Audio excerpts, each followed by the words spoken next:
Tayo na past person mo, Pisces. I want you. We will be together again. We both know I am not the one for you.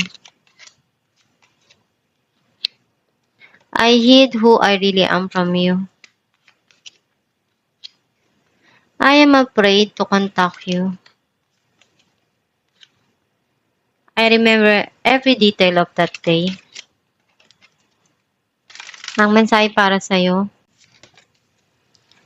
I can do less and attract more. Ang mensahe para sa'yo na kung ano yung mga bagay na gusto mo mangyari sa buhay mo, iyon yung i-manifest mo at para ma-attract mo yung maganda at masasayang mga pangarap na gusto mong ma-achieve sa buhay.